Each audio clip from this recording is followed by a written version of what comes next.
Welcome to Women's Empowerment in Investing.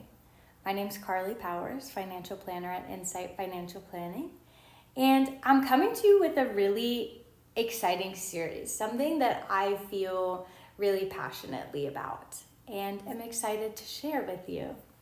So, my aim with this series, Women's Empowerment in Investing, is to empower other women to take control of their financial futures, experience financial freedom, and move confidently in the financial world. So we're going to start really, really small and then continuously build upon the topics that we cover.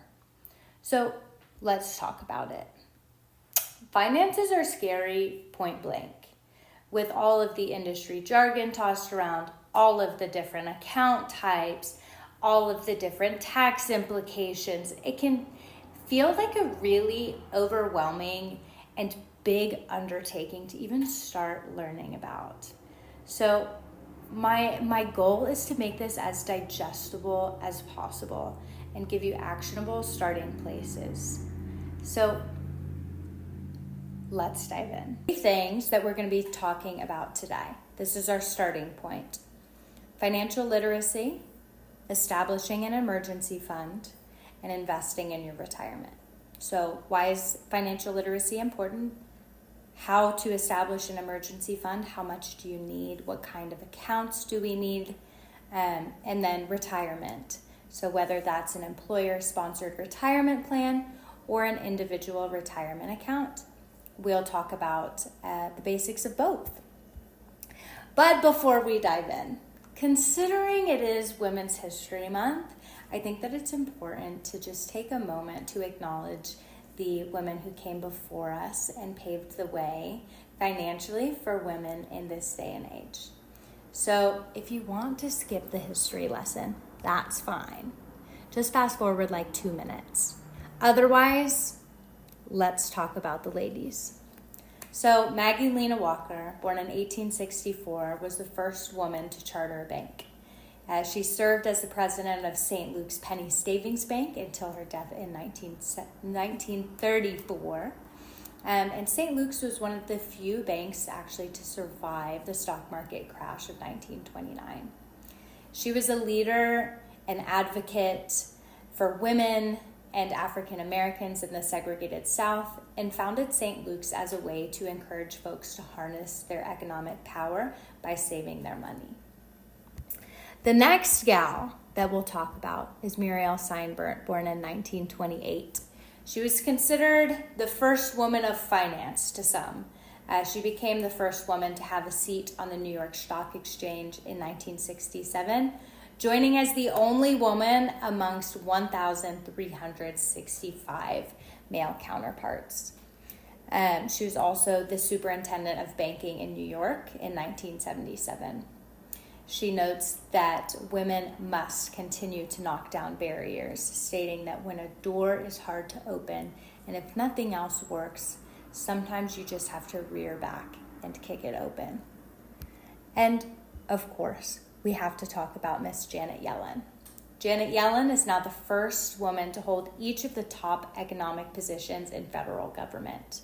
After being sworn in as U.S. Treasury Secretary for the Biden administration, she was also the first woman to become chair of the Board of Governors for the U.S. Federal Reserve and served as the chair of Council of Economic Advisors under the Clinton administration. So while these women have fundamentally paved the way for generations to come, the financial services industry still is widely predominated by men. Women make up 18% of CFAs, 23% of CFPs, and only 10% of Fortune 500 CEOs. So there's work to be done. Women and young girls to empower, mountains to be moved. When a door is hard to open, and if nothing else works, sometimes you just have to rear back and kick it open. So let's do that. Even if you don't want to be the Witch of Wall Street, knowing your way around your finances not only sets you up for success, financial freedom, and boosts your confidence, but it keeps you safe. So what are we talking about? Why does it matter? the importance of financial literacy. Socioeconomic factors play a significant role in increasing the risk of domestic violence or intimate partner violence.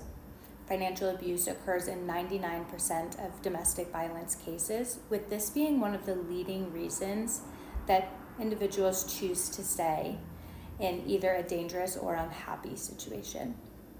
Lack of autonomy is a huge piece of that, especially if you have kiddos involved. So it's incredibly important for you to have an understanding of your finances, or you and your spouse's or life partner's finances. So navigating those conversations can be tricky, but if you're not the one who is the financial head of household, meaning you're not the one who's doing the investing, who's automating your savings, who's paying the bills or looking at your statements, we encourage you to sit down and ask, what are we doing? How are we setting ourselves up for retirement? What kind of emergency fund do we have available? Are we investing? How are we investing? And why are we investing this way? If you find yourself in a more contentious place having those conversations, sit down with one of us. We would love to talk to you about how we can help and structure your financial plan for success there. So financial literacy, communication, all of that, and an understanding of what you're doing with your finances is paramount for your success. So the next portion that we have here is the importance of an emergency fund. What is an emergency fund? How much do I need? And what kind of account can I use? An emergency fund is cash or cash equivalents that you set aside that you only use in the event of an emergency.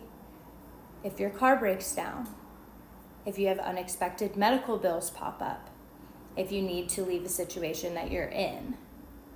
So this allows you peace of mind in the event that something happens that you cannot control.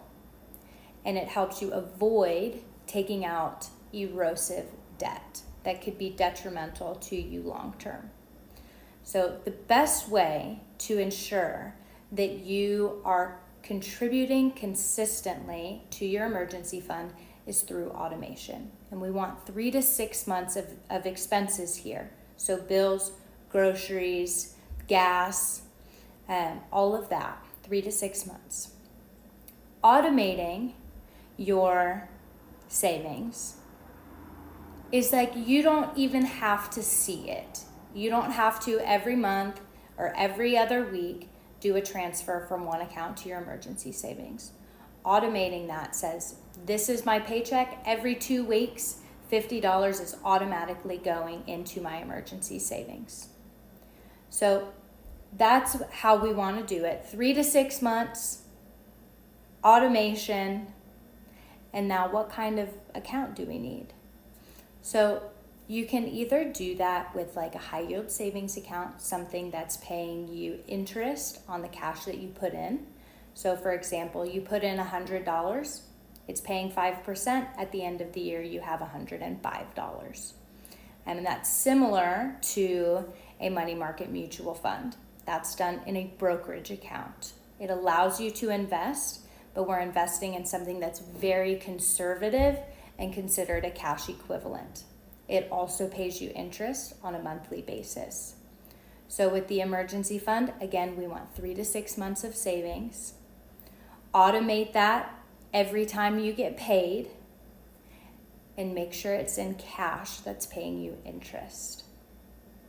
So our last section of our intro video to women's empowerment and investing is retirement. This is where it gets a little bit more complex, but we're going to take it slow, we're going to take it easy, and we're going to stick with the basics for now. If the company that you work for has an employer-sponsored retirement plan, you can utilize this to your benefit. This is most commonly going to be a 401k.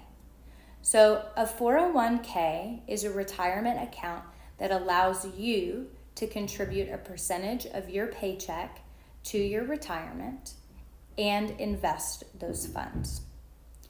Oftentimes, employers will also have a matching program, meaning if you contribute 5%, they may match that 5%, or they may match 50% of the first 5% that you contribute. Each company is different. They may have different rules with that. So if you need help looking through a benefits package, you know who to call. We can help you with that.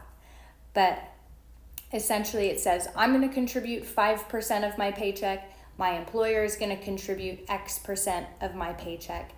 And you're going to watch that grow over time. So if you don't have access to an employer-sponsored retirement plan, what do we do then? There are different account types that you can use. And the one we're going to be talking about today is an individual retirement account. This is an IRA. Within an IRA, you can contribute earned income up to a certain threshold on an annual basis. With a 401k, you don't have a ton of autonomy over what you invest in. It's often preset portfolios.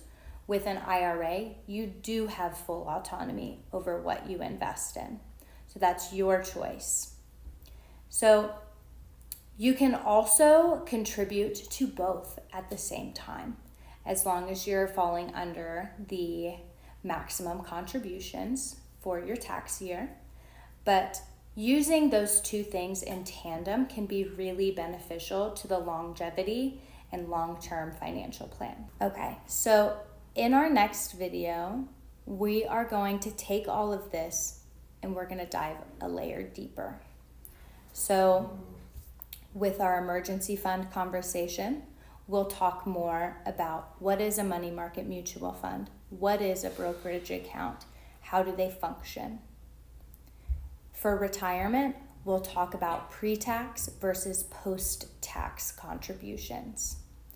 So that's Roth versus traditional, whether it's IRA or 401k, we'll dive in and explain that. One thing that we'll tack on to our next video is debt management. So if you have student loans, if you have a car payment, if you have credit card debt in general, how do we tackle this most efficiently? So I hope you enjoyed it.